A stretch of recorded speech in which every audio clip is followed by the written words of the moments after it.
Assalamualaikum warahmatullahi wabarakatuh. Bismillahirrahmanirrahim. Alhamdulillahi rabbil alamin. Wa bihi nasta'inu ala umurid dunya waddin. Wassalatu wassalamu ala asyrafil anbiya'i wal mursalin, Nabiina Muhammadin wa ala alihi wa ashabihi wa dzurriyyatihi ajma'in, amma ba'du. Asyhadu an la ilaha illallah wa asyhadu anna Muhammadar Rasulullah wa ufawwidu amri ilallah. Innallaha basirun bil ibad. Hasbiyallahu la ilaha illa huwa alaihi tawakkaltu wa huwa rabbul arsyil azim. Qala Allah ta'ala fi kitabihil karim hikayatan an nabiyillahi Musa alaihi salam. Rabbi shrah li sadri wa yassir li amri wahlul 'uqdatam min lisani yafqahu qawli. Para alim, para asatid, para asatidah, para sepuh, para bini sepuh, para tokoh masyarakat, hadirin hadirat sekalian, hafizani wa hafizakumullah. Wabil khusus segenap pengurus Masjid Baitur Rahman, yang semoga pengurusnya dan jamaahnya selalu dalam naungan rahmat, barokah, perlindungan serta bimbingan Allah Subhanahu wa ta'ala. Amin, Allahumma amin, insyaallah. Allahumma inna nas'aluka ilman nafi'a wa rizqan thayyiba wa amalan mutaqabbala wa fatahallahu lana futuhal arifin. Allahumma inna na'udzubika min ilmin la yanfa' wa amalin la yurfa' wa qalbin la yakhsha' wad-du'a ila yusma'.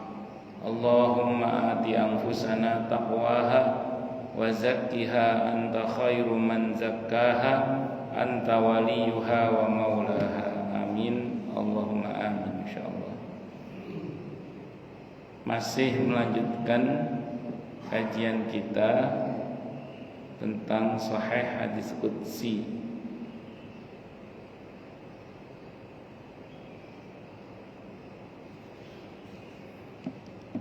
Hadis yang ke-67. Hadisnya sahih dari Iyad ibn Himar Al-Mujashshi'i radhiyallahu anhu, bahwa Rasulullah Muhammad sallallahu alaihi wasallam bersabda pada suatu hari dalam khutbahnya. Apa kata beliau? Ala inna rabbi amarani an u'allimakum ma jahiltum mimma 'allamani yaumi hada. Ala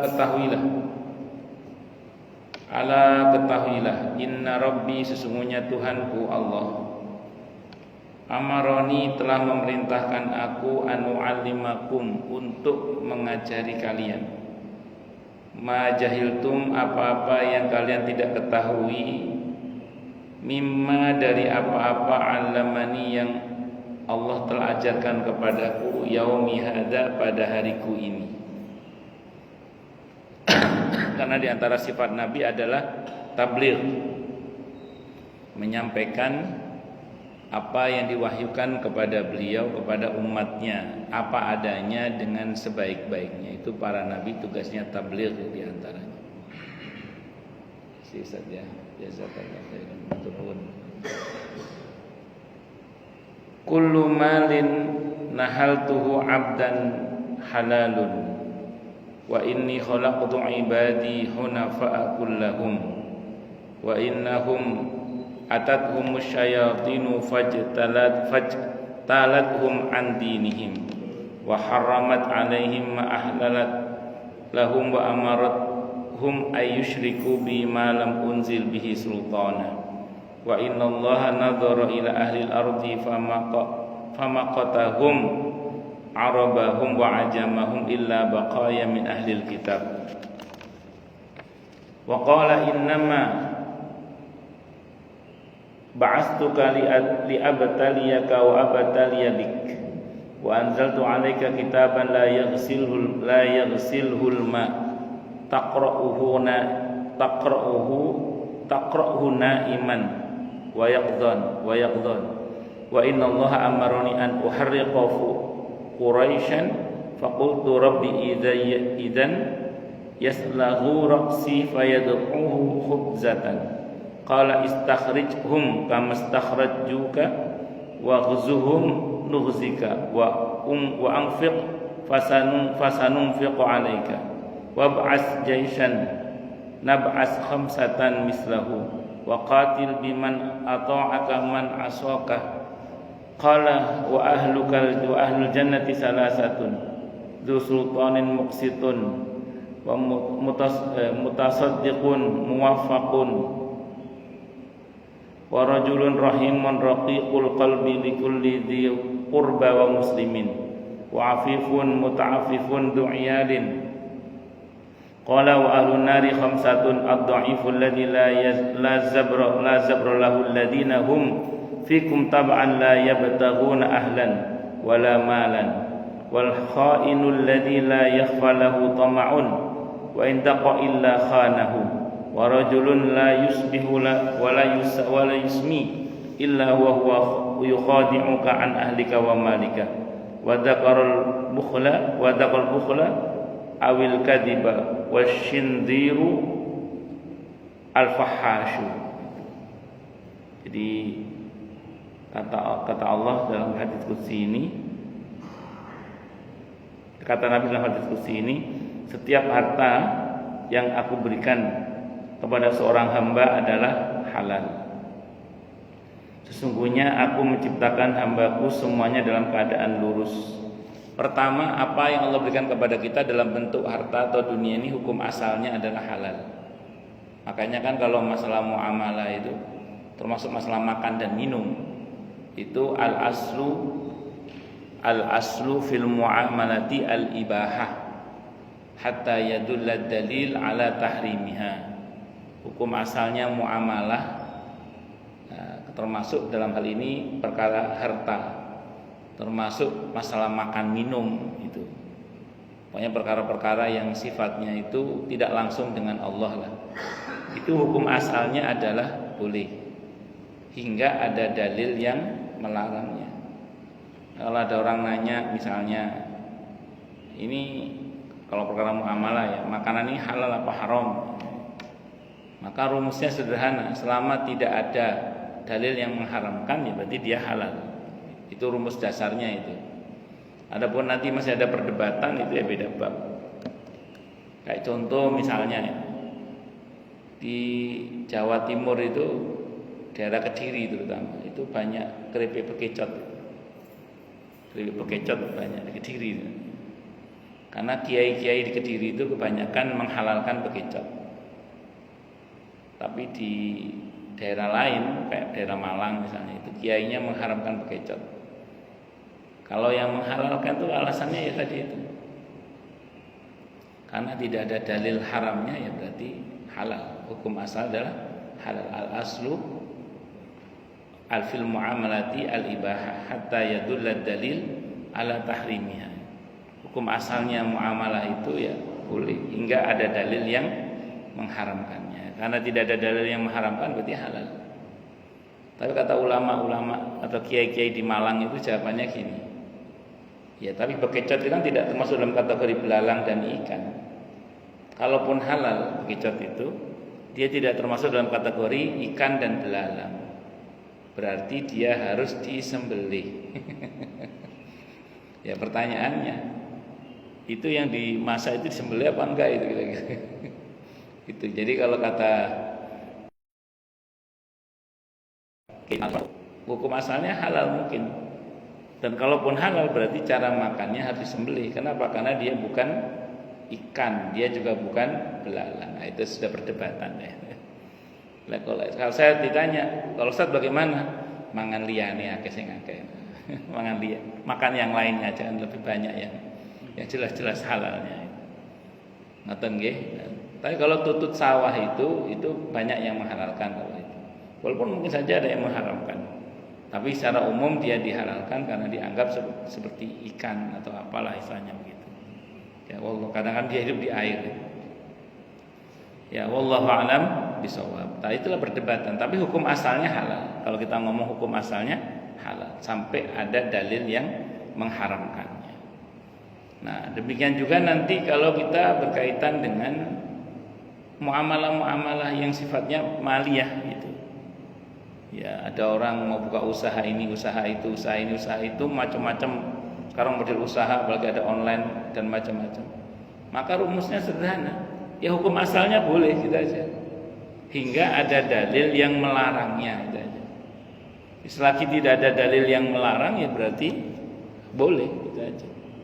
Yang biasanya dalam masalah muamalah itu yang menyebabkan terlarang itu satu karena adanya hadis yang melarang, itu satu dulu. Seperti misalnya gini, ada orang jualan online. Begitu ada orang yang pesen, baru dicari barangnya, ditanyakan ke tokonya, Pak, ada barang ini enggak? Oh ada. Ya udah Pak, saya beli, tolong dikirim ke ini Pak. Itu ada hadis yang melarang seseorang menjual barang yang belum diterima. Itu yang belum diterima barangnya, dia beli secara online ke orang ini, langsung suruh kirim ke orang itu. Kan begitu diantara cara orang jual beli online itu. Padahal barang belum diterima. Itu Nabi melarang. Karena ada larangan dari Nabi, maka tidak boleh begitu. Kecuali kalau orang ini ngomong ke yang punya toko itu, Pak, izin saya jadikan agen sampean ya, wakil sampean, agen sampean. Nah, nanti saya akan jualkan barang sampean melalui toko online saya. Kalau si orang itu, ya nggak apa-apa silakan. Nanti begitu ada yang beli, tinggal ngomong, Pak, ini ada yang beli Pak, kirim langsung ke sana Pak. Karena dia sudah mewakili yang punya barang. Nah, kalau dia mewakili yang punya barang, maka tidak apa-apa. Itu seperti itu. Makanya harus ngerti akad. Harus ngerti apa? Akad. Yang kedua biasanya mengandung unsur maisir. Maisir itu mengandung unsur perjudian. Unsur spekulasinya terlalu tinggi, itu haram biasanya. Terus yang kedua mengandung unsur gharar, tipu menipu, enggak jelas ujungnya, itu juga haram. Mengandung unsur riba itu juga haram. Mengandung unsur yang batil itu juga haram. Kalau yang mengandung unsur riba dalam konteks kekinian, misalnya kalau usaha itu jual beli emas secara tidak langsung tidak cash, tidak langsung terima, itu apa namanya? Ya tidak apa namanya? Tidak langsung qobet, tidak langsung serah terima itu loh. Iya, bukan kredit, Pak. Kalau kredit jelas itu. Ini enggak, maksudnya kan ngutang itu loh. Jadi kita kan bayar dulu, emasnya belum nyampe itu loh. Nah, jadi enggak, online kan online gitu. Beli online, emas beli online itu, kita beli bayar dulu kan. Terus nanti emasnya dikirim. Itu kan belum nyampe namanya. Itu namanya kan ngutang itu namanya. Belinya itu belum bayar dulu tapi emasnya belum nyampe. Itu kalau merujuk pada disiplin fikih klasik ya, di mana emas itu masuk dalam kategori benda ribawi, itu selisih waktu itu bisa mengandung unsur riba itu. Kenapa? Karena emas dalam perjalanan waktunya yang sehari, 2 hari, 3 hari itu bisa saja tiba-tiba harganya berubah. Nah, ya makanya kalau mau beli emas itu yang paling aman COD. COD itu beli, nanti begitu barang sampai langsung kita bayar melalui kurir itu. Itu baru yang aman ya. Jadi kalau mau beli emas, kalau bisa jangan online, tapi yang sifatnya bayarnya bukan transfer tapi yang COD. Itu kalau Anda sepakat dengan disiplin fikih klasik berkaitan dengan emas dan perak itu sebagai benda ribawi. Karena di masa itu emas dan perak itu sebagai alat tukar. Apalagi kredit tadi tidak boleh itu, kredit emas itu. Karena kredit emas itu termasuk dalam kategori yang ribawi tadi itu. Karena emas benda ribawi. Tapi inilah fikih ya, karena fikih saya mau sampaikan. Jadi saya pernah baca fatwanya MUI. fatwa MUI. Di fatwanya itu MUI menyatakan bahwa emas di zaman sekarang ini itu sudah bukan lagi benda ribawi. Kalau menurut MUI ya, Anda boleh nggak sepakat, saya cuma baca aja ini. Sehingga emas ini ya komoditi biasa. Kenapa? Alasannya kalau dulu emas itu benda ribawi karena dia alat tukar dulu. Dulu itu dirham, dinar itu dari emas, dari perak. Makanya dia itu disebut dengan benda ribawi dulu, kata MUI itu gitu, kata MUI itu. Nah, sekarang ini emas itu bukan alat tukar. Emas itu sekarang itu adalah komoditi biasa. Nah, karena dia komoditi biasa, berarti tidak berlaku status benda ribawi itu. Sehingga fatwa MUI yang saya baca itu menyatakan bahwa emas itu boleh diperjualbelikan secara online, termasuk boleh diperjualbelikan secara kredit itu. Nah, itu fatwa MUI yang saya tahu. Tapi nggak tahu ini apakah saya nggak di lembaga-lembaga keuangan syariah menerapkan fatwa ini apa tidak, saya nggak tahu saya. Nah, jadi itu ya, kita terserah jenengan. Tapi kalau kita mau disiplin fikih klasik itu emas dan perak itu masuk dalam kategori benda-benda ribawi yang tidak boleh dibeli dengan cara hutang, dan yang kedua tidak boleh dibeli dengan cara kredit misalnya. Mengandung unsur riba, batil segala sesuatu yang batal, yang nggak benar, itu tidak boleh juga. Pun itu biasanya. Jadi hukum asalnya adalah boleh, nggak ada dalil yang melarangnya. Sesungguhnya aku menciptakan hamba-hambaku semuanya dalam keadaan lurus. Kalau bahasanya Nabi, kullu mauludin yuladu 'alal fitrah. Setiap anak Adam itu yang dilahirkan dalam keadaan fitrah. Ay ala fitratil Islam, maksudnya itu ya baik, dasarnya itu muslim, dia itu pasrah, patuh tunduk kepada Allah aslinya. Terus Nabi mengatakan apa? Fa abawahu yuhawidanihi au yunasiranihi. Kemudian orang tuanya lah yang mewarnai anak itu, apakah mau dijadikan Yahudi atau Nasrani. Jadi setiap anak yang lahir itu asal muasalnya lurus, baik, hanif. Nah, selanjutnya orang tuanya yang mewarnai atau lingkungannya yang mewarnai. Lingkungan ya, baik lingkungan keluarga maupun lingkungan pergaulan. Nah, makanya harus banyak didoakan anak-anak kita ini, dan kita juga harus banyak berdoa untuk diri kita sendiri. Karena aslinya kita ini fitrahnya lurus aslinya. Kita ini kalau diurut-urut ke atas, pertama kita ini pasti keturunan Nabi Adam alaihissalam satu. Yang kedua, kita ini pasti keturunan Nabi Syis alaihissalam. Tidak usah khawatir, Qabil tidak punya keturunan. Kan mungkin ada yang ngomong, aduh jangan kita ini keturunannya Qabil. Enggak. Kata Ibnu Katsir dalam Qisasul Anbiya, putranya Nabi Adam yang punya keturunan terus itu hanya Nabi Syis alaihissalam. Nabi Syis alaihissalam. Terus kemudian yang ketiga, kita ini semua pasti keturunan Nabi Nuh alaihissalam. Kan'an tidak punya keturunan, dari keturunan Nabi Nuh yang beriman. Nabi Nuh itu setelah Nabi Nuh tidak ada lagi manusia kecuali keturunan Nabi Nuh alaihissalam. Makanya ada yang mengatakan Nabi Nuh itu Adam kedua. Maksudnya apa? Berarti di dalam darah kita ini mengalir darah orang-orang mulia gitu maksud saya. Jadi di darah kita ini mengalir darahnya orang-orang yang mulia. Karenanya kita punya kesempatan untuk menjadi mulia. Semua kita punya kesempatan untuk menjadi mulia. Karena dalam Islam kemuliaan tidak diukur dari warna kulit, tidak diukur dari warna darah, mau darah biru mau darah merah, tidak diukur dari jenis kelamin, tidak. Yang diukur adalah takwanya. Al-Hujurat ayat 13 itu kan, inna akramakum indallahi atqakum.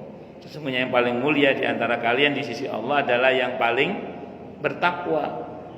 Makanya setiap kita ini punya potensi untuk menjadi mulia. Itu seperti itu. Makanya ada sebagian kiai-kiai itu dawuh ke para santri itu apa? Ngomongnya gini. Kalau kalian merasa nasab kalian itu kurang bagus, maka perbaikilah nasab kalian dari kalian. Taruhlah misalnya orang tua kita ke atas itu raus, pokoknya wong gak kena kabeh. Misalnya ngoten nggih. orang tua kita, kakek kita wong sing gak genah. Taruhlah nasab kita ke atas jelek wis gampangan. Yang beberapa tahap di atas kita jelek misalnya. Maka kita punya kesempatan untuk memuliakan nasab kita dari mana? Dari kita. Caranya jadi orang yang bertakwa gitu. Dan takwa ini kan semua orang punya kesempatan. Ini beda dengan teori kasta. Beda dengan teori apa? Kasta. Yang memang kalau keturunan Sudra sama keturunan Ningrat apa? Satria sama keturunan Opol sih gak paham aku. Nah, itu tidak bisa ditawar-menawar. Kalau kastanya rendah aja. Tapi tidak dalam Islam. Dalam Islam itu sahabat Bilal radhiyallahu anhu yang notabene mantan budak itu bisa jadi gubernur di Syam. Sahabat Anas bin Malik radhiyallahu anhu yang mantan pembantunya Nabi, yang dulu masa kecilnya menjadi pembantunya Nabi kita Muhammad SAW, itu bisa jadi ulama besar, bahkan pernah menjadi gubernur di Madinah.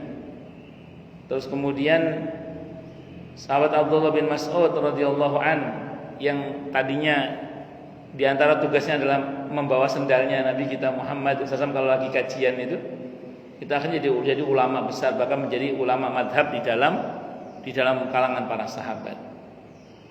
Itu orang-orang yang tadinya secara kasta sosial di bangsa Arab nggak diperhitungkan lah, tapi menjadi tokoh-tokoh yang diperhitungkan tidak hanya dunia tapi juga akhirat. Karena Islam memberikan kesempatan yang sama pada semua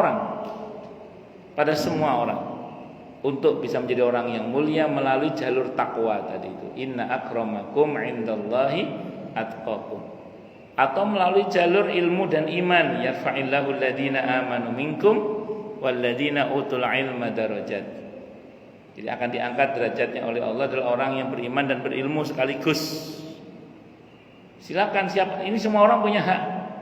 Semua orang punya hak untuk menjadi mulia melalui jalur ilmu, melalui jalur iman dan ilmu sekaligus. Termasuk juga diantaranya memperbaiki hubungan dengan Allah dan memperbaiki hubungan dengan sesama. Wa duribat alaihimud dhillatu aynama suqifu illa bihablim minallah wa hablim minan nas. Ditimpakan kehinaan kepada mereka dimanapun mereka berada, kecuali dengan tali hubungan baik mereka dengan Allah dan tali hubungan baik mereka dengan sesama. Artinya apa? Di dalam ketentuan ini semua kita punya kesempatan untuk menjadi mulia melalui jalur memperbaiki hubungan dengan Allah dan memperbaiki hubungan dengan sesama. Semua kita. Itulah Islam. Semua punya hak untuk menjadi mulia. Karena sejatinya kita ini lurus sebenarnya. Itu seperti itu. Terus kemudian setan datang kepada mereka lalu menyesatkannya dari agama mereka, mengharamkan atas mereka apa yang aku halalkan, kata Allah, hadis qudsi ya, dan memerintahkan kepada mereka supaya menyekutukan aku, disesatkan dengan cara mengharamkan apa yang dihalalkan. Ini dalam Islam itu termasuk bahaya itu tidak hanya menghalalkan yang haram, termasuk mengharamkan yang halal. Itu juga terlarang dalam Islam.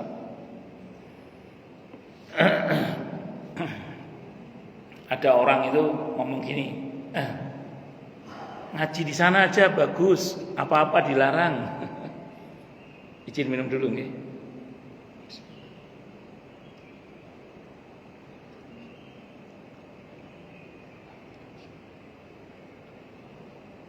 Ada orang yang ngomong, alhamdulillah, ngaji di sana aja bagus, apa-apa dilarang. Jadi seolah-olah kesannya gini, semakin rajin melarang, semakin bagus gitu. Ada juga orang yang ngomong gini, sana aja enak, apa-apa boleh, apa-apa boleh gitu. Sehingga seolah-olah kalau permisif itu terlalu apa-apa boleh gitu, maksudnya itu bagus seolah-olah gitu. Saya bilang enggak begitulah. Jadi yang dilarang ya dilarang dengan dasar, yang dibolehkan ya dibolehkan dengan dasar itu. Nah, kita ini punya rumus sederhana sebenarnya. Kalau dalam masalah ibadah yang hubungannya langsung dengan Allah itu kaidahnya sederhana. Al aslu fil ibadati at-tahrim. Hukum asalnya ibadah itu terlarang hingga ada dalil yang menunjukkan disyariatkannya gitu loh. Nah, terus kalau muamalah, al-aslu fil muamalati al-ibahah hatta yadulla dalil ala ibahatiha. Hukum asalnya muamalah itu ala tahrimnya, maaf. Hukum asalnya muamalah itu adalah boleh hingga ada dalil yang melarangnya. Hatta yadulla dalil ala tahrimiha. Nah, jadi yang kalau masalah ibadah memang agak ketat aturannya, tapi prinsipnya memang terlarang hingga ada dalil yang menunjukkan bahwa dia disyariatkan. Nah, beda dengan muamalah. Kalau muamalah itu hukum asalnya adalah boleh hingga ada dalil yang melarangnya. Makanya sebenarnya ya kalau dalam masalah muamalah kita itu tidak boleh gampang mengharamkan sebenarnya. Selama tidak jelas bagi kita dalil pengharamannya, maka kita tidak boleh gegabah mengharamkan. Mana nanti bapak-bapak sama ibu-ibu bolehlah baca buku halal dan haram dalam Islam karya Syekh Qardawi rahimahullah di antaranya itu, atau beberapa karya ulama berkaitan dengan masalah ini. Para ulama komentarnya apa? Ulama-ulama salaf terdahulu, ulama-ulama terdahulu itu tidak mau gegabah mengharamkan sampai jelas dalil pengharamannya. Jadi nggak berani gegabah mengharamkan, nggak berani sampai jelas dalil keharamannya. Kalau mereka belum jelas dalil keharamannya, mentok beliau mengatakan saya tidak suka, itu aja. Saya tidak suka. Jadi kita ini jangan seenaknya jangan mau haram. Nah, kadang beberapa kita ini baca satu hadis karena Nabi melarang terus diartikan larang itu mesti haram. Oh iya, memang ada kaidah yang mengatakan al-aslu fin nahi at-tahrim. Hukum asalnya larang adalah haram, tapi tidak semua nahi, tidak semua an-nahyu, tidak semua larangan itu haram. Ada banyak larangan itu yang ternyata nilainya bukan haram tapi makruh misalnya. Makanya hati-hati. Makruh ternyata larangannya itu, tidak sampai kepada haram misalnya. Makanya hati-hati, jangan apa-apa kita gampang mengharamkan. Gampang mengharamkan apa yang dihalalkan oleh Allah terutama itu bagian dari godaan setan. Kalau sengaja loh ya, menghalalkan apa yang diharamkan oleh Allah atau mengharamkan apa yang dihalalkan oleh Allah sengaja, sudah masuk dalam kategori kufur akan ayat-ayat Allah. Kalau sengaja, saya ulang ya, kalau sengaja menghalalkan apa yang diharamkan oleh Allah atau mengharamkan apa yang dihalalkan oleh Allah, kalau sengaja bisa kufur akan ayat-ayat Allah, dan itu dosa besar. Ancamannya berat di surah Al-Kahfi ayat 105 itu. Fahabitat a'maluhum falanuqimu lahum yaumal qiyamati wazna. Hancur lebur amalnya, gak akan ditimbang oleh Allah, alias langsung masuk neraka. Nauzubillahi min syarri dzalik. Hati-hati. Kenapa? Karena itu termasuk dalam kategori dosa besar. Contoh menghalalkan diharamkan oleh Allah dengan sengaja. Misalnya ada orang nyolong 10.000, ada orang nyolong 10.000. Dua orang yang nyolong, yang satu ngomong, astagfirullah, kenapa tadi kita nyolong? Kan ini haram, gak boleh. Yang satu ngomong, alah cuma 10.000 gak apa-apa. Alah cuma 10.000 gak apa-apa. Yang satu tadi menyesal. Bisa jadi dia kalaupun berdosa kecil dosanya, bahkan bisa jadi diampuni oleh Allah karena penyesalannya tadi. Yang satu bukan kecil dosanya, besar itu kalau kata Imam Az-Zahabi. Kenapa? Kan dia meremehkan. Alah cuman 10.000 nggak apa-apa. Berarti apa? Meremehkan perbuatan haram, bahkan mengatakan tidak apa-apa. Padahal itu hukumnya haram. 10.000 lah itu. Apalagi kalau itu 10.000 US dollar. Apalagi kalau lebih dari itu. Allah Akbar, hati-hati. Nah, termasuk juga mengharamkan apa yang dihalalkan oleh Allah, itu juga tidak boleh kalau itu sengaja. Bapak-bapak kolesterol lagi kumat nih. Tiba-tiba tetangga nganterin gulai kambing, gulai kepala kambing. Pas kolesterol kumat, gulai kepala kambing datang ke rumah ini. Terus maaf Pak, saya nggak terima gulai kepala kambing, haram. Nggak bisa begitu. Itu namanya mengharamkan apa yang dihalalkan oleh Allah. Jadi rumusnya gini, apa yang diharamkan oleh Allah, apa yang dihalalkan oleh Allah tidak berubah sampai hari kiamat. Bahwa kemudian ada kondisi di mana darurat, misalnya kan ada kondisi yang haram itu darurat. Kalau kita tidak lakukan bisa mati misalnya gitu ya. Maka itu tetap tidak merubah hukumnya, tapi menjadi dimaafkan. Jadi istilah ad-daruratu tubihul mahdzurah, darurat itu menyebabkan seseorang yang tadinya tidak boleh menjadi boleh, itu maksudnya bukan haram menjadi halal, bukan, tapi dimaafkan. Contoh ada orang telepon saya, dia bilang gini, Ustadz, izin minum dulu ya. Bismillah. Ada orang nanya ke saya, Ustadz, ini ibu saya lagi ngorok-ngorok ini Ustadz, serangan jantung, sama dokter mau disuntik pakai serum yang katanya mengandung unsur babi katanya. Saya bilang, Pak, disuntik dulu aja Pak. Saya bilang, suntik dulu aja. Jangan nanya hukum dulu, suntik dulu aja. Saya bilang, ditangani dulu aja. Akhirnya tangani itu. Selang berapa waktu telepon saya lagi Bapak ini, dari Bandung itu teleponnya. Ustadz gimana Ustadz? Katanya, Pak, orang mau mati pakai nanya hukum sampai itu. Kalau orang mau mati, ambil tindakan aja dulu, yang penting selamat nyawanya. Itu namanya apa? Darurat namanya. Kalau darurat, yang haram pun itu menjadi dimaafkan. Tidak merubah hukum menjadi halal, enggak, tetap haram. Cuman dia dimaafkan itu aja. Selama masih darurat itu.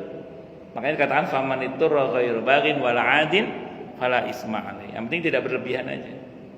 Itu mentang-mentang sudah sudah sembuh masih begitu aja, ya jangan, cukup. Selagi masih dibutuhkan, silahkan. Itu namanya dimaafkan namanya. Jadi tidak merubah hukum. Kayak tadi kepala kambing itu asal sembelih dengan benar ya, maksudnya kambingnya itu halal. Kolesterol tidak melantas menjadikan kambing itu haram. Cuman Anda jangan makan itu aja. Khawatir nanti tambah itulah kolesterolnya misalnya gitu. Jadi bukan lantas kemudian kambing menjadi haram, tidak, tetap halal. Nah, hanya untuk sebagian orang yang punya kasus tidak boleh mengkonsumsi kepala kambing, ya stop dulu gitu maksudnya gitu. Itu diantaranya ya. Jadi tidak merubah hukum, tapi hanya ada istilah dimaafkan. Allahu Akbar.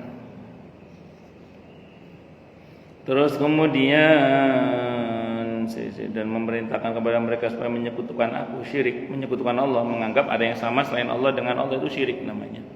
Padahal aku tidak pernah menurunkan keterangan apapun tentang hal itu.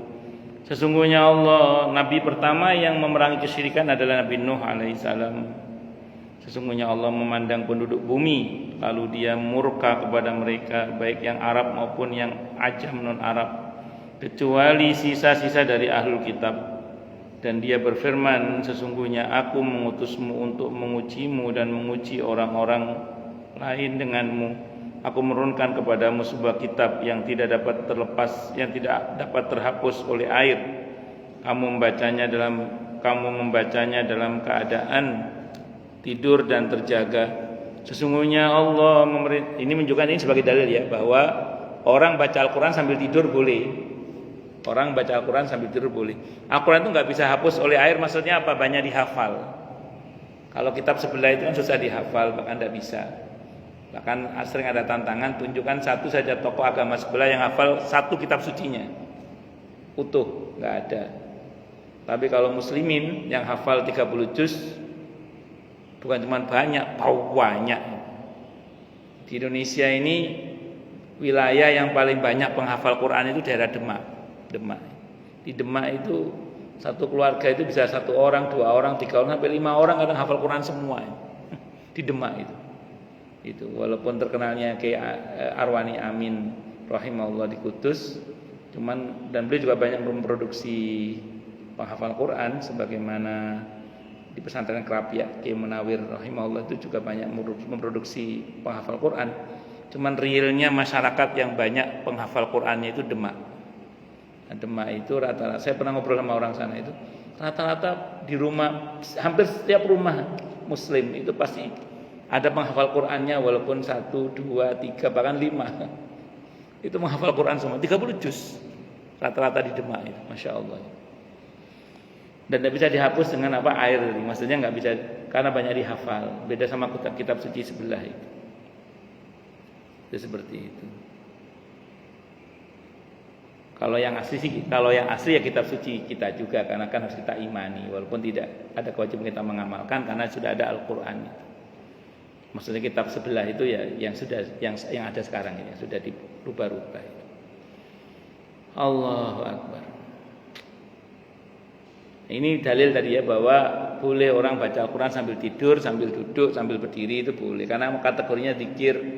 Karena pernah ada orang nanya ke saya itu, Ustaz kadang baca Al-Quran itu capek, boleh nggak kalau kita sambil tiduran baca Al-Quran, sambil murojaah atau apa? Saya jawab, zikir itu Bu, zikir itu kalau kata Allah dalam surah Ali Imran ayat 190 sampai 191 itu kan, alladzina yadhkurunallaha qiyaman wa qu'udan wa 'ala junubihim. Zikir itu sambil duduk, sambil berdiri, sambil sambil tidur boleh, tidak ada masalah. Nah, ternyata di sini ada hadis qudsi yang menyatakan engkau Nabi membaca Al-Quran itu dalam keadaan tidur maupun dalam keadaan terjaga. Maksudnya dalam keadaan tidur maupun terjaga itu semua keadaan itu boleh Al-Quran dibaca, tidak ada masalah.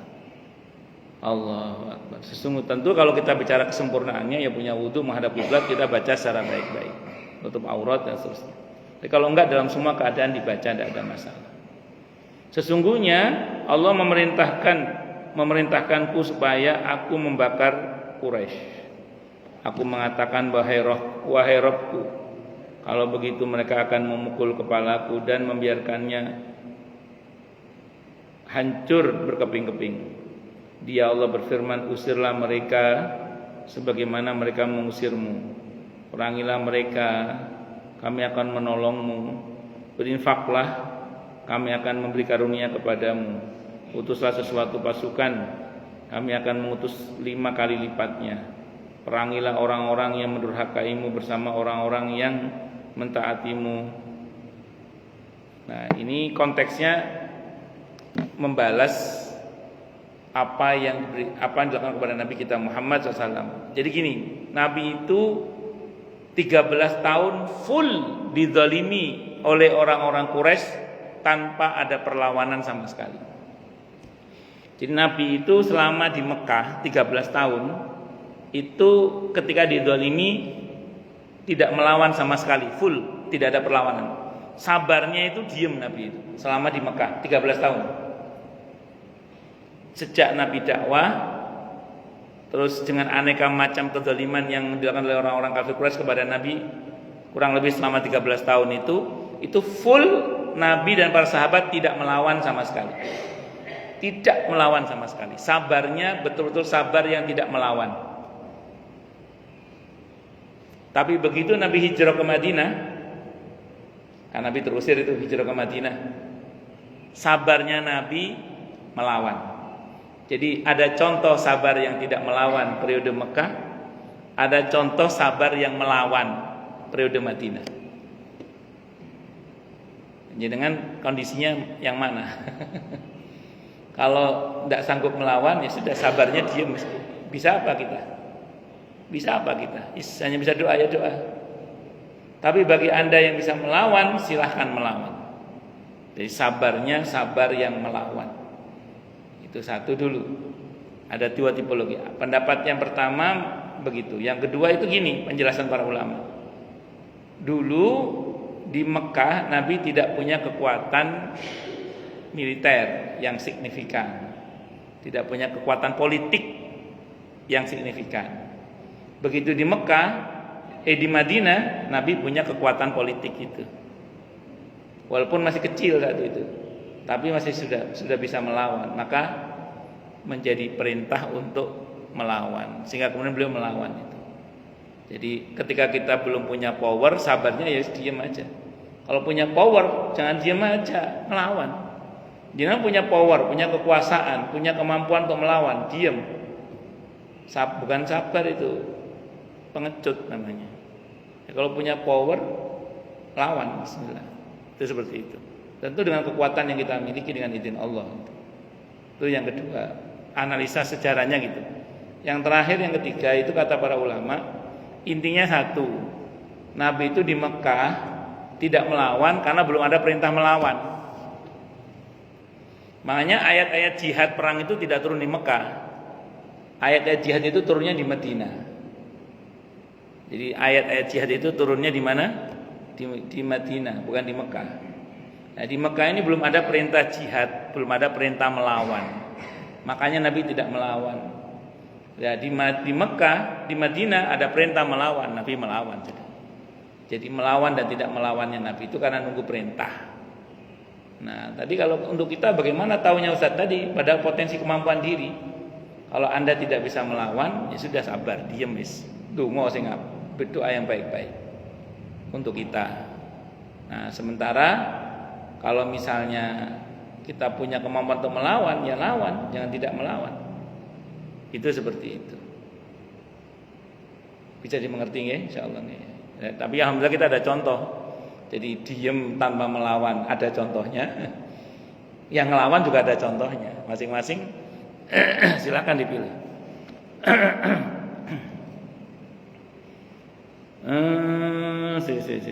Ahli surga itu ada 3 golongan kata Nabi.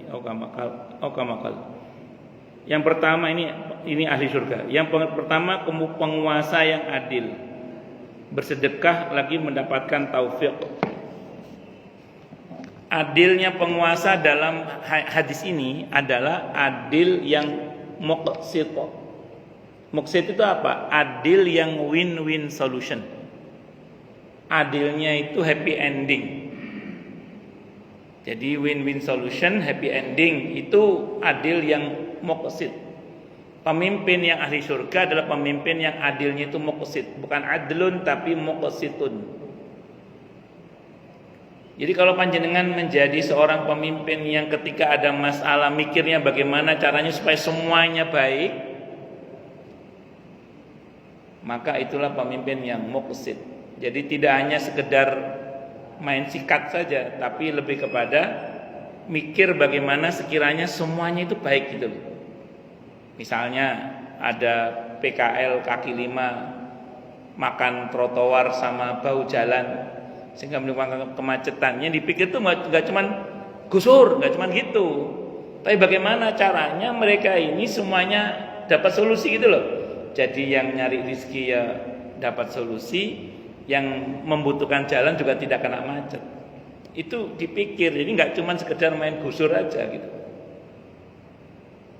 Nah, misalnya ada beberapa kasus masyarakat yang menempati tanah-tanah yang harusnya itu menjadi milik pemerintah apa. Itu nggak asal main usir saja, tapi bagaimana caranya mereka ini juga tetap dapat tempat tinggal yang layak gitu loh. Itu mikirnya itu gitu. Itu baru pemimpin yang muqsit namanya. Dan mau berinfak, bersedekah, dermawan maksudnya. Jadi semua kebijakannya itu ya merupakan bagian dari bentuk kebaikan dari pemimpinnya untuk rakyatnya. Itu seperti itu. Yang kedua, seorang yang penyayang lagi berhati lembut kepada setiap kerabat dan setiap muslim. Al-Imam An-Nawawi rahimahullah mengatakan ketika menjelaskan firman Allah yang saya lupa surah Ali Imran ayat berapa ini? Kalau enggak ayat 159, 110, saya lupa 100 berapa itu. Ali Imran pokoknya. Punya ayatnya gini. Fabima rahmatim minallahi lintalahum. 159 ya. Nggih Ustaz nggih. Ya, Ali Imran 159 ya. Fabima rahmatim minallahi lintalahum. Walaupun tafaddan ghalidhal qalbi lam faddu min haulik gitu loh. Dan seterusnya itu yang artinya maka disebabkan rahmat Allah lah wahai Nabi, engkau bisa bersikap lemah lembut terhadap mereka. Itu di surah Ali Imran ayat 159. Kata Imam Nawawi apa? Salah satu tanda kalau orang itu dirahmati oleh Allah, di hatinya dipenuhi dengan kelemah lembutan dan kasih sayang. Itu kata Imam Nawawi. Karena ayatnya jelas. Maka betul Ustaz ya, 159. Maka disebabkan rahmat Allah la wahai Nabi, engkau bisa bersikap lemah lembut terhadap mereka. Oh, rupanya kata Imam Nawawi, di antara tanda kalau orang itu dirahmati oleh Allah, di hatinya akan dipenuhi dengan kelembutan dan kasih sayang. Makanya Nabi mengatakan, man lam yarham lam yurham. Siapa yang tidak punya rasa kasih sayang, maka dia tidak akan disayang oleh Allah. Irhamu man fil ard yarhamkum man fis sama. Sayangi yang di bumi, yang di langit akan menyayangi. Pun.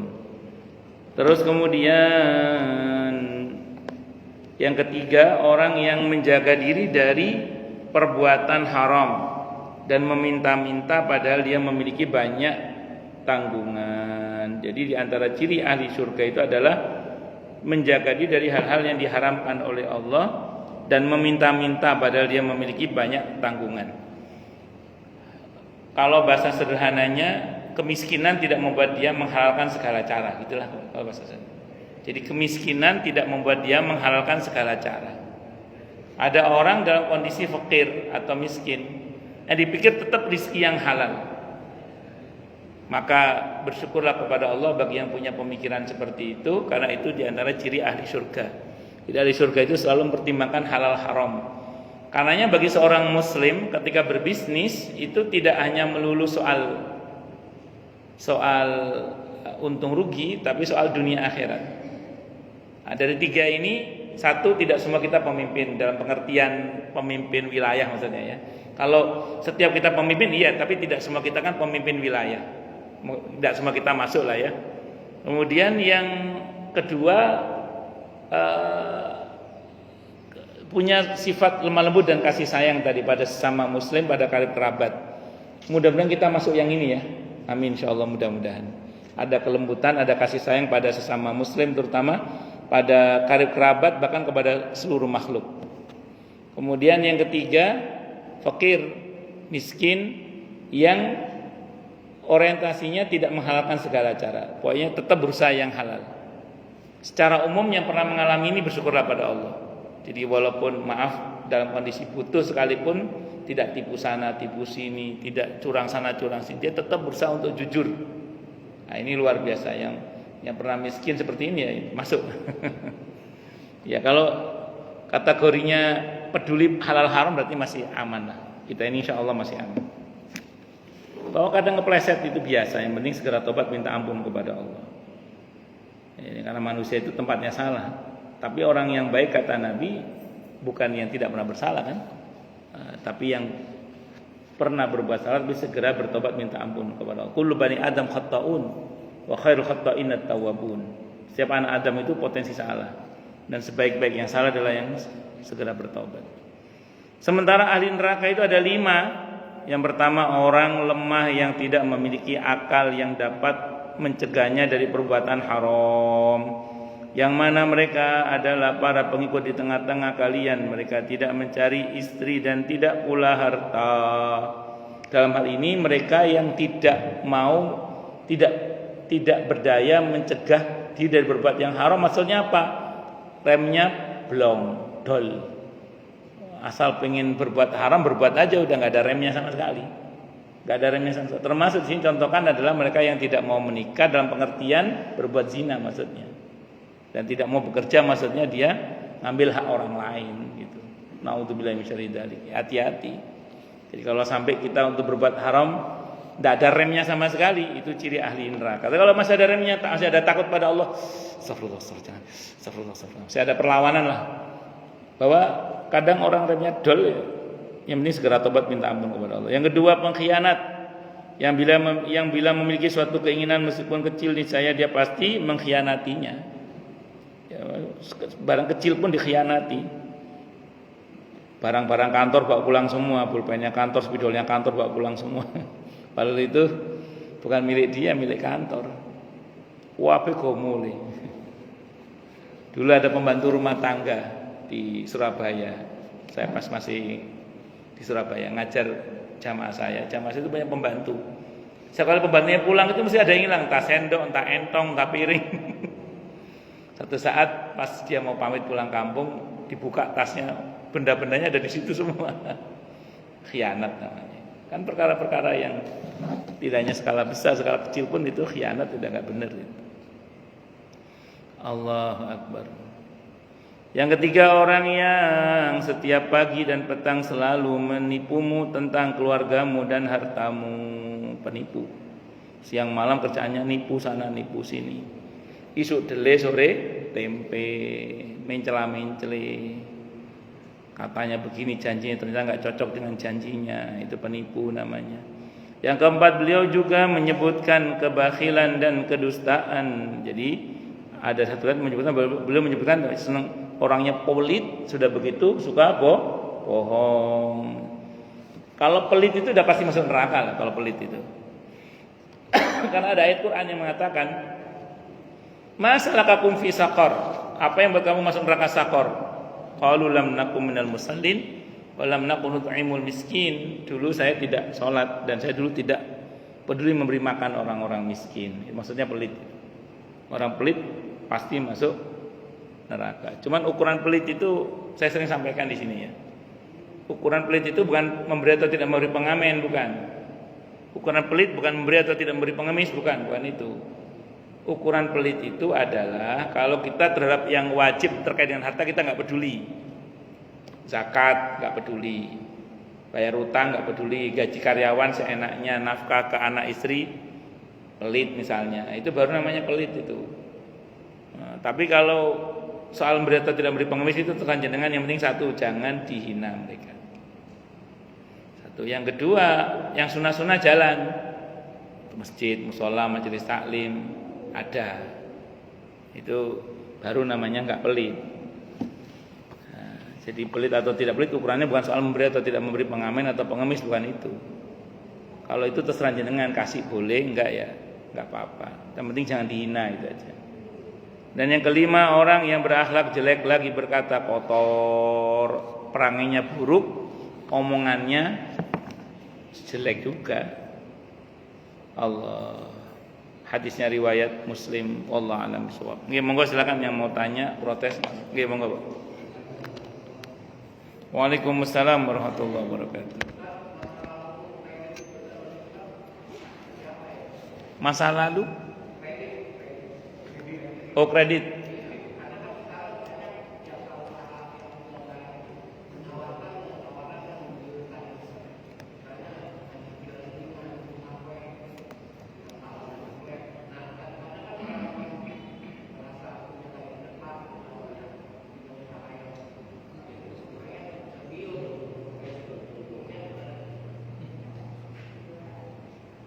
Baik. Jadi Bapak misalnya ditawari kredit motor gitu ya, atau kredit rumah misalnya. Boleh enggak? Secara umum gini dulu, Pak. Akad jual beli itu boleh cash, boleh kredit. Dalam Islam boleh, tidak ada masalah. Dua-duanya boleh. Jadi mau kredit, mau cash boleh. Selama akadnya benar, Pak. Selama akadnya benar. Jadi kalau akadnya benar itu bagaimana maksudnya, Ustaz? Misalnya kalau ada keterlambatan pembayaran tidak ada bunga, tidak ada bunga. Nanti diselesaikan baik-baik caranya itu. Satu. Terus tidak ada harga yang naik turun. Dari pertama akad sampai selesai harganya tetap. Karena kalau nanti naik turun harganya berarti ada dua harga. Misalnya bulan ini kena fluktuasi bunga berubah harganya, berarti sudah ada dua harga itu. Ya, jangan ada dua harga, lurus harganya sampai selesai segitu harganya. Ya, kalau yang begitu-begitu aman. Dan akad kredit itu begitu terjadi akad, kalau dalam akad syar'i ya, begitu terjadi akad berarti sudah ada perpindahan hak itu, Pak. Jadi misalnya Bapak jual beli HP secara kredit, begitu dia akad kredit dengan Bapak, akad jual beli maksudnya, ya sudah berarti benda itu udah pindah hak ke dia. Yang tersisa dari orang itu ke Bapak adalah hutang uang berarti. Makanya dalam sistem ekonomi syariah itu tidak ada sita sebenarnya, nggak ada sita. Jadi kalau orang nggak mampu bayar ya didatangi secara baik-baik, bagaimana penyelesaiannya gitu aja. Walaupun prakteknya kadang miris. Kalau prakteknya, mohon maaf ya, di beberapa lembaga keuangan syariah itu dalam hal ini prakteknya miris dan agak lebih kejam kadang. Saya tidak ngomong syariahnya, karena syariahnya nggak ada masalah. Oknum pelaku ekonomi syariahnya yang kadang, mohon maaf, patut untuk dikoreksi. Kalau sistem syariahnya nggak ada masalah. Cuman kadang ya itu oknum pelakunya aja, itu menurut saya itu. Jadi itu Pak nggih. Jadi bukan tidak boleh, boleh asal akadnya bener Pak. Wallahu a'lam bishawab. Monggo yang lain silakan kalau ada. Nah, jadi yang dipersoalkan itu kalau kredit emas atau perak saja. Itu kalau pakai disiplin ilmu fikih klasik. Tapi kalau fikih kontemporer, MUI kita menyatakan tidak apa-apa. Karena MUI menganggap bahwa emas itu bukan komoditi. Emas itu bukan alat tukar, tapi komoditi di zaman sekarang ini. Gitu. Kalau dulu kan dia alat tukar. Cukup atau ada lagi? Oh ada, monggo. Waalaikumsalam warahmatullahi wabarakatuh. Nggih.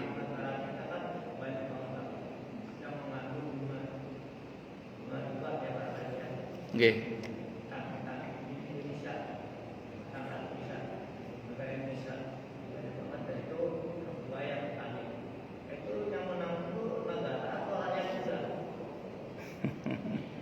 Utangnya Indonesia banyak gitu ya. Terus yang nanggung utang nanti rakyat Indonesia atau yang utang gitu ya? Bunganya ya. Secara hukum Islam apa hukum negara? Secara hukum Islam apa hukum negara ya? Kalau hukum negara gimana kalau hukum negara? Kita kena bebani. Wallah alam saya nggak paham kalau hukum negara. Kalau hukum agama ya yang ngutang, Pak. Yang ngutang yang bertanggung jawab. Jadi siapa yang berutang itu yang bertanggung jawab. Kalau dalam hukum agama, kalau hukum negara saya kurang tahu. Tapi yang jelas Anda terbebani itu.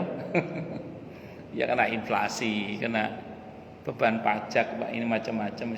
Ya kan diantaranya kan katanya untuk bayar utang. Itu kalau secara hukum Islam yang bertanggung jawab yang ngutang itu. Siapa yang ngutang itu yang bertanggung jawab. Ini terlepas dari jenengan sepakat atau tidak sepakat ya. Dulu ketika Iran tiba-tiba, ini terlepas dari apapun di dalamnya ya. Saya mau cerita secara yang zahir aja. Dulu ketika Iran itu Reza Pahlavi itu digulingkan terus diganti Khomeini itu. Nah, itu kan dirubah negaranya, Republik Islam Iran gitu ya. Itu kan utangnya banyak tadinya Pak. Utangnya banyak. Sekarang kan dia nggak punya utang. Utangnya banyak itu ke Amerika tuh CS lah. Begitu ditagih, apa jawaban Khomeini itu? Loh, dulu yang utang siapa? Negara Iran kan? Loh, sekarang kita udah berubah kok. Republik Islam Iran. Jadi udah berubah. Dulu yang utang siapa? Misalnya dulu saya datang negaranya apa? Negara Iran misalnya gitu ya. Loh, kita sudah bukan negara itu lagi. Sekarang negara kita adalah Republik Islam Iran. Loh, terus ya enggak, kita enggak mau tahu. Negara kita udah ganti.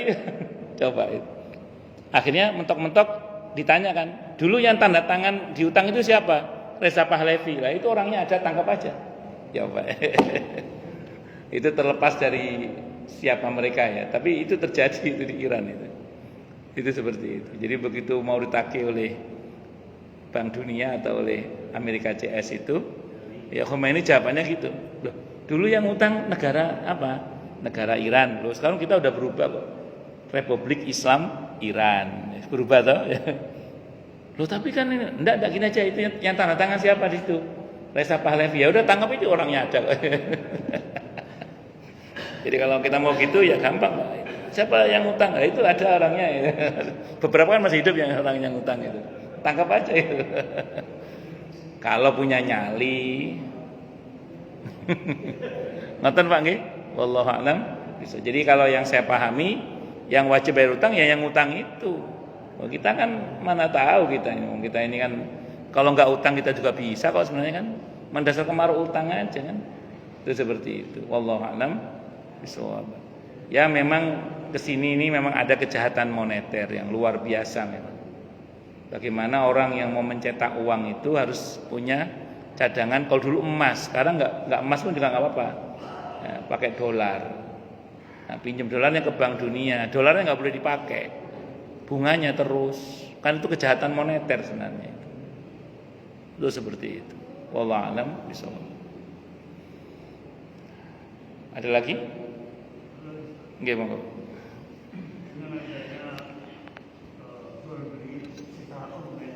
Nggih.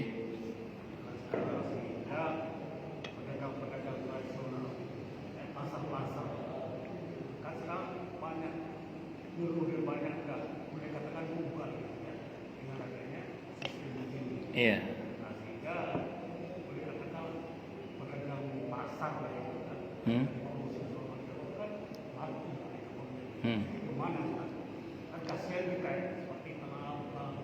Iya.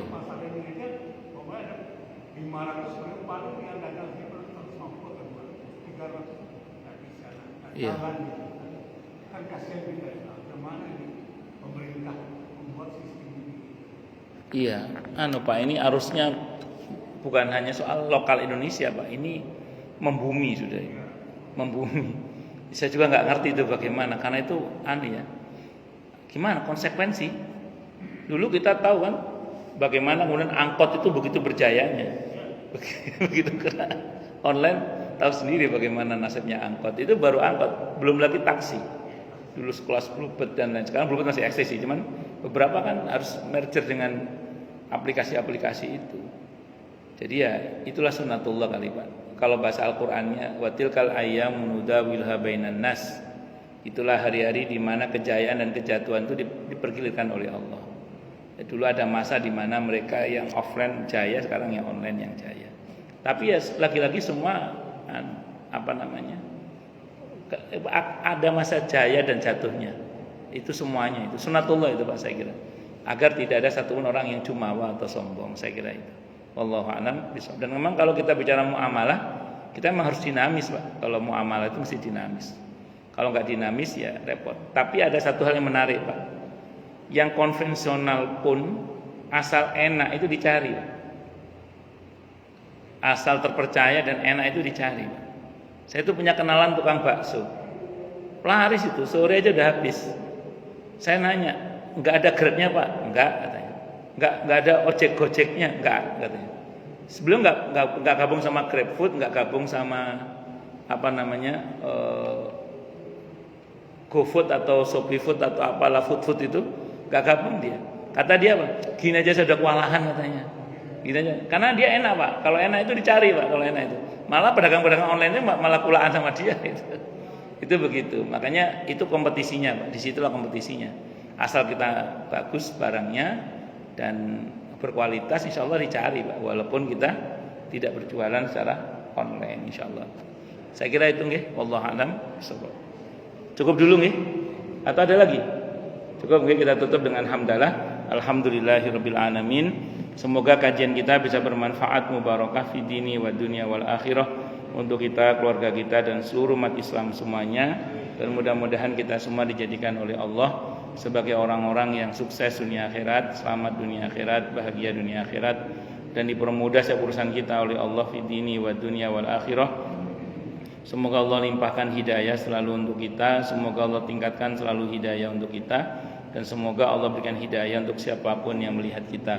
Subhanakallahumma bihamdika asyhadu an la ilaha illa anta astaghfiruka wa atubu ilaik. Sallallahu alaihi Muhammad wa ala alihi wa sahbihi wasallam. Saya mohon maaf. Wassalamualaikum warahmatullahi wabarakatuh.